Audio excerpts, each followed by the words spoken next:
नमस्कार दोस्तों, कैसे हैं आप सब लोग। मैं हूं डॉक्टर कुलदीप और मैं आपका स्वागत करता हूं मेरे यूट्यूब चैनल डॉक्टर MKD पर। मैं आशा करता हूं कि आप सभी लोग स्वस्थ और प्रसन्न होंगे। दोस्तों, पार्ट फर्स्ट के अंदर हमने डिस्कस किया था कि शुगर क्या होती है, शुगर के लक्षण क्या होते हैं, उसके प्रकार क्या होते हैं। मैं आप सभी का धन्यवाद करता हूं कि आपने डायबिटीज़ के पार्ट फर्स्ट को बहुत पसंद किया, बहुत अच्छे से देखा। और खुशी की बात यह है कि वीडियो को देख के एक पेशेंट मेरे पास आया जिसको शुगर थी और पहले उसने ट्रीटमेंट स्टार्ट नहीं किया था। वो असमंजस में था, कन्फ्यूजन में था कि मुझे शुगर है कि नहीं है, मुझे तो लक्षण नहीं आ रहे हैं, लेकिन फिर भी मुझे शुगर है, मुझे क्या करना चाहिए। और आज हम बात करेंगे कि शुगर का स्क्रीनिंग टेस्ट क्या होता है, उसका डायग्नोसिस क्या होता है। लेकिन इससे पहले हम बात करेंगे कि जब पेशेंट को शुगर के बारे में पता चलता है कि उसको शुगर है, उसका क्या रिएक्शन होता है। जब पेशेंट को बताया जाता है कि वो शुगर है तो कुछ पेशेंट कहते हैं मुझे शुगर, जी मुझे शुगर कैसे हो सकती है। कुछ लोग कहते हैं मेरे तो माँ, पिताजी, दादा, दादी, नाना, नानी में किसी को शुगर नहीं है, मुझे शुगर कैसे हो सकती है। क्योंकि समाज में ऐसे माना जाता है और एक रिस्क फैक्टर भी है कि अगर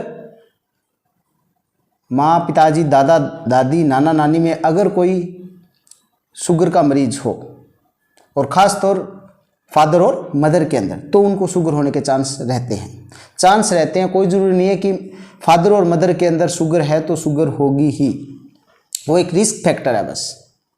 कुछ लोग कहते हैं जी मैं तो मिठाई नहीं खाता, मुझे शुगर कैसे हो सकती है। जी नहीं, ऐसा नहीं है कि आप मिठाई नहीं खाते हो तो आपको शुगर नहीं होगी। लोग तली हुई चीज़ खाते हैं, जैसे कचौरी और समोसा बहुत लोगों के पसंद है, वो लोग बहुत ज़्यादा खाते हैं, सीटिंग उनकी ज़्यादा होती है, ओबेसिटी आती है, ओबेसिटी से शुगर हो जाती है। ऐसा कोई ज़रूरी नहीं है कि अगर मीठा नहीं खाएंगे तो शुगर नहीं होगी। हाँ, शुगर होने के बाद मीठा कंट्रोल करने की एडवाइस दी जाती है। कुछ लोगों को ऐसे सदमा सा लगता है कि भाई मुझे तो शुगर हो गई, तो उनको विश्वास नहीं होता है कि शुगर हो सकती है क्या, तो कहते हैं जी टेस्ट दोबारा करवाओ, मुझे शुगर नहीं हो सकती।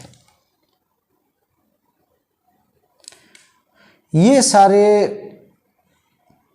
जो रिएक्शंस आती है पेशेंट्स की, वो इसलिए आती है कि कुछ पेशेंट एसिम्प्टोमेटिक रहते हैं और कुछ अनअवेयर होते हैं अपनी डिजीज़ से, सालों से डिजीज़ है उसको, लेकिन डायग्नोज के टाइम उसको लगता ही नहीं है। उसके लक्षण आ रखे हैं लेकिन उसको पता ही नहीं है कि ये शुगर के लक्षण हैं। जब उससे फिर लक्षणों के बारे में पूछा जाता है तो वो काफ़ी लंबे टाइम से वो लक्षण होने को बताता है कि हाँ जी मेरा तो वेट लॉस बहुत दिनों से हो रहा है, हाँ जी मुझे इन दिनों भूख बहुत ज़्यादा लग रही है, कई महीनों से भूख लग रही है मुझे, तो पेशाब तो बहुत लग रहा है सर, बहुत बार पेशाब करने जाना पड़ता है, प्यास बहुत ज़्यादा प्यास लगती है। ये सारी चीज़ें अनअवेयरनेस होना, एसिम्प्टोमेटिक होना और कुछ चीज़ों के अंदर शुगर होने के बाद भी उस चीज़ पे विश्वास नहीं करना, उसको सीरियसली नहीं लेना, आगे जाके परेशानियों का सामना करना पड़ता है फिर उनको।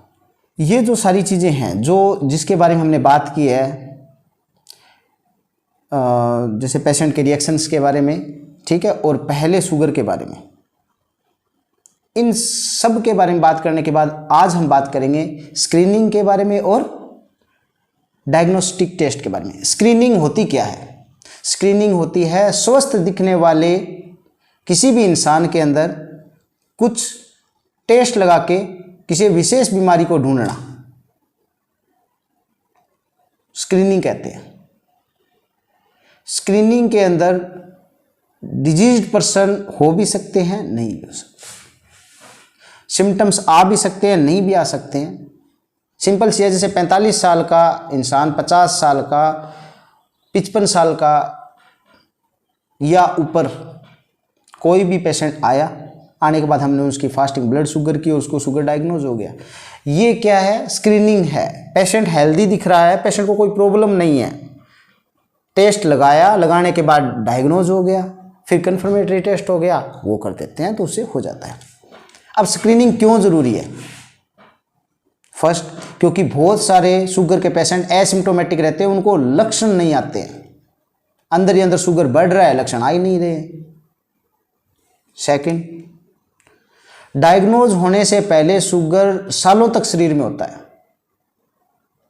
5-6 साल पहले शुगर हो गया, पेशेंट को डायग्नोज हो रहा है 5-6 साल बाद। अनअवेयरनेस। थर्ड, पेशेंट को अपनी डिजीज को लेकर अवेयरनेस नहीं होती है, जागरूकता नहीं होती है, इसलिए स्क्रीनिंग जरूरी होती है। उसको पता नहीं होती है कि शुगर क्या होती है। फोर्थ, पेशेंट सीधा कॉम्प्लिकेशन लेके आता है कि ये कॉम्प्लिकेशन है, इसके वो अपने आप बताता है कि मुझे तो जैसे मैंने पहले बताया था कि चलते चलते मैं आखड़ जाता हूँ, सेम यही वर्ड्स होते हैं पेशेंट के। जी पैरों में जलन बहुत लगती है, मुझे कब्जी बहुत रहती है, आंखों में दिखने में दिक्कत आने लग गई है। डायबिटीज़ के कॉम्प्लिकेशन लेके आते हैं। नेक्स्ट है कि हम स्क्रीनिंग करके टाइम पे डायग्नोज करके उसकी नेचुरल हिस्ट्री को चेंज कर सकते हैं। मीन्स अगर टाइम से डायग्नोज हो जाए, टाइम से ट्रीटमेंट ले ले, तो उससे उत्पन्न होने वाली कॉम्प्लिकेशन, शुगर से आने वाली दूसरी परेशानियों को हम रोक सकते हैं। नेक्स्ट है कि अगर पेशेंट प्री डायबिटिक है, डायबिटीज से पहले वाला फेज, तो उसको डायबिटीज होने से रोका जा सकता है, डायबिटीज को प्रिवेंट किया जा सकता है, इसलिए हम स्क्रीनिंग करते हैं। अब स्क्रीनिंग कैसे किया जाता है? स्क्रीनिंग फास्टिंग प्लाज्मा ग्लूकोज को करके किया जाता है, OGTT oral glucose challenge test से किया जाता है, और तीसरा HbA1c। अगर खाना खाने के 8 घंटे बाद हम शुगर को चेक करें, शुगर का लेवल चेक करें हमारे ब्लड के अंदर, तो फास्टिंग प्लाज्मा ग्लूकोज होता है। दोस्तों, हमारे शरीर के अंदर शुगर एक होम्योस्टेसिस में रहता है, शुगर एक समस्थिति में रहती है। 70 से 100 मिलीग्राम पर डेसीलीटर अगर शुगर हो तो उसको शुगर होम्योस्टेसिस बोलते हैं। अगर 100 से ऊपर होती है तो इम्पेयर्ड ग्लूकोज टॉलरेंस या इम्पेयर्ड ग्लूकोज होम्योस्टेसिस उसको बोलते हैं। फास्टिंग प्लाज्मा ग्लूकोज इम्पेयर्ड कब होती है? जब 100 से 125 के बीच हो जाती है। OGTT, जिसके अंदर एक विशेष मात्रा की ग्लूकोज देते हैं, 1 घंटे, 2 घंटे और 3 घंटे बाद उसका ब्लड ग्लूकोज लेवल चेक करते हैं। अगर OGTT में 140 से 199 के बीच लेवल आता है तो इम्पेयर्ड ग्लूकोज होम्योस्टेसिस है। तीसरा, अगर HbA1c का लेवल 5.7 से 6.5 के बीच में है तो इम्पेयर्ड ग्लूकोज होम्योस्टेसिस है। और ये तीनों ही चीज प्री डायबिटिक है, प्री डायबिटिक फेज के अंदर है। इसके बाद हम बात करते हैं कि डायग्नोसिस कैसे बनाते हैं, इसका डायग्नोसिस कैसे किया जाता है। दोस्तों, डायग्नोसिस के लिए ये तीनों ही यूज करते हैं, इसके साथ एक फोर्थ है, उसके बारे में बात करेंगे। लेकिन क्राइटेरिया क्या है? फास्टिंग प्लाज्मा ग्लूकोज का लेवल 126 या उससे ऊपर होने पर शुगर है। OGTT oral glucose challenge test अगर more than 200 milligram per decilitre से हो जाए, ऊपर हो जाए, तो शुगर है। तीसरा, HbA1c लेवल 6.5 से ज़्यादा अगर होता है तो शुगर डायग्नोज होता है। और चौथा, अगर प्राइमरी सिम्टम्स सारे हैं, वेट लॉस हो रहा है, पेशेंट को भूख ज़्यादा लग रही है, प्यास ज़्यादा लग रही है, अगर ये सारे सिम्टम्स हैं या कॉम्प्लिकेशंस के साथ आया और उसका glucose level 200 milligram per decilitre से ज़्यादा है तो उसको शुगर है। शुगर के डायग्नोसिस के साथ ही उसका ट्रीटमेंट स्टार्ट कर दिया जाता है। दोस्तों, आज हमने बात की स्क्रीनिंग और डायग्नोसिस के बारे में। दोस्तों, अगर ये आपको वीडियो पसंद आया हो तो आप लाइक और शेयर करना ना भूलें। मेरे चैनल को सब्सक्राइब करें और ज़्यादा से ज़्यादा शेयर करें, जिससे कि ज़्यादा से ज़्यादा लोगों तक ये पहुंच सके और उनको इसका लाभ मिल सके। दोस्तों नेक्स्ट पार्ट में हम डिस्कस करेंगे कि डायबिटीज़ का ट्रीटमेंट कैसे करते हैं, कब टेबलेट ली जाती है, कब इंसुलिन लिया जाता है, और केवल इंसुलिन टाइप 1 के लिए लिया जाता है या टाइप 2 के लिए लिया जाता है। इन सभी के बारे में हम नेक्स्ट पार्ट के अंदर डिस्कस करेंगे। तब तक के लिए धन्यवाद, नमस्कार।